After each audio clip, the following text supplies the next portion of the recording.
Hi, this is Mel from Mesa, Arizona. I went to a mango tasting thing at the Arizona Rare Fruit Growers that I'm a member of back on June 27th, and I got to taste the fruit on about 50 different varieties of mangoes. And I picked out some of the ones I liked. There was about five of them that I really liked. I was able to able to get the seeds on three of them. The three that I really liked, let me turn this tag around so we can see it here, um, was the Mekong mango, the Angie mango, and the Dot mango. I was able to get the seeds from these before I left the tasting thing that night, and I've got this other one that I just bought at the store and I tried a mango and it tasted really good, so I put it in here. I don't really know the variety on that one.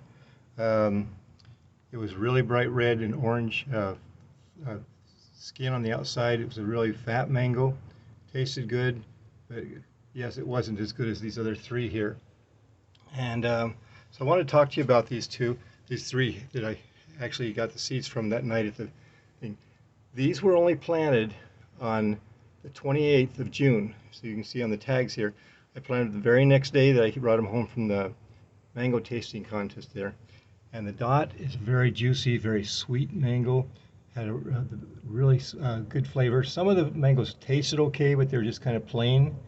The Dot was a very good mango, and I really like that, so I was glad I got the seed for that.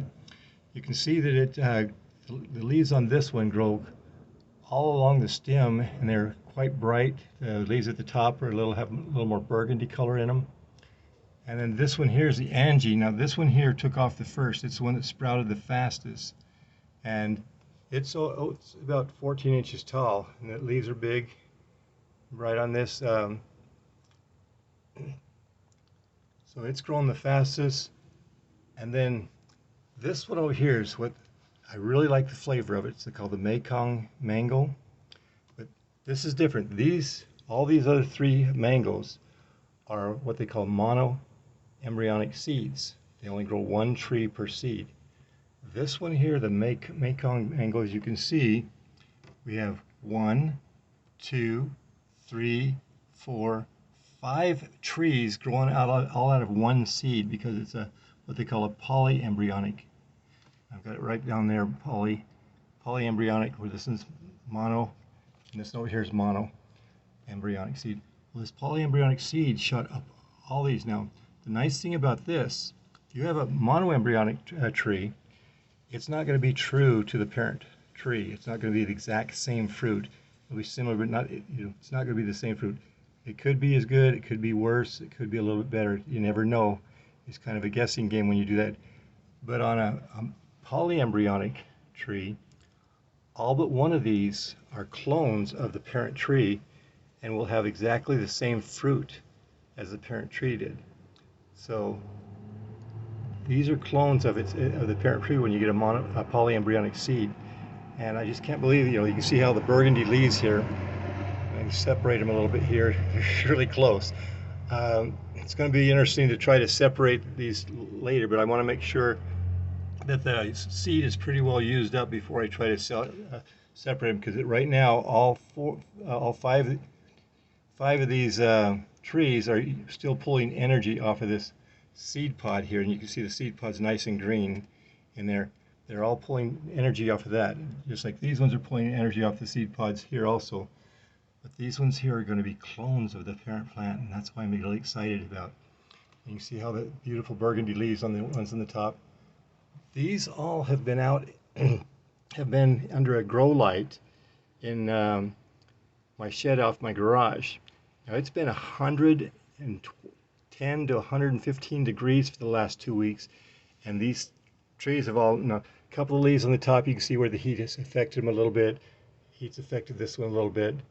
But most of these have been doing excellent with 100 to 115 degree temperatures in the garage. I do have a fan to try to cool it a little bit in there that I put underneath the tables to try to circulate the air in the room. But all these trees have been growing in well over 100 degree temperatures and sprouted really good, sprouted really fast. You can see these are These ones here are a month and a day since I planted them. And so in a month and a day, that's what kind of plant growth you can get off these.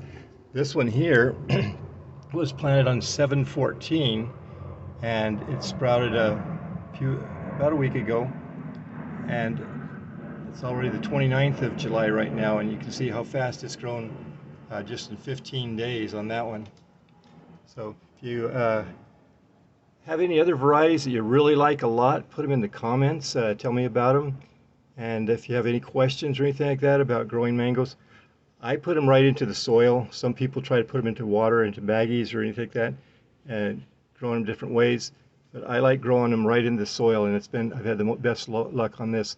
I was glad that all 3 of these seeds that I brought home from the mango tasting thing did sprout. I'm excited about growing them. I'm going to transplant them pretty soon into bigger pots. This one I'll probably wait a little bit longer because I want to make sure that I can, when I transplant them, I can separate them into individual pots. But I want to wait till that seed pot is pretty well used up before I try to separate those. But if you have any questions, please hit the like button if you like this video. And if you'd like to see more videos about tropical plants and different things that I grow here in a desert climate in Mesa, Arizona. It's in a suburb of Phoenix, Arizona. If you hit the subscribe button, hit the bell, it'll notify you on other trees that I'm growing and other plants that I'm growing. And so thank you for watching. My name is Mel. Have a great day.